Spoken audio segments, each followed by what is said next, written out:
In this video, I'm going to show you how to get the TikTok Lego Star Wars profile picture on TikTok.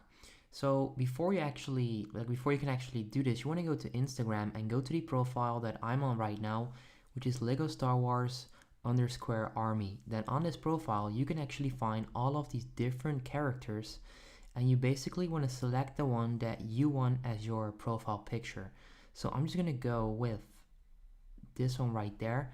Then next up, you want to take a screenshot, and then you want to go to TikTok, which for me is right there.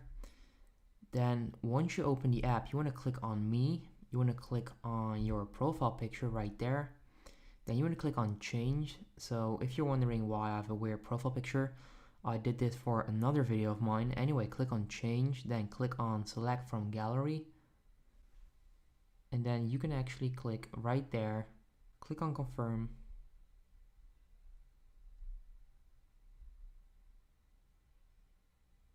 And then right there, you can actually do this so that it fits perfectly. Click on save. And there you go. That's exactly how you can get the Lego Star Wars profile picture on TikTok. If this video helps you out, make sure you go ahead and leave a like, and I'll see you in the next one. Peace out.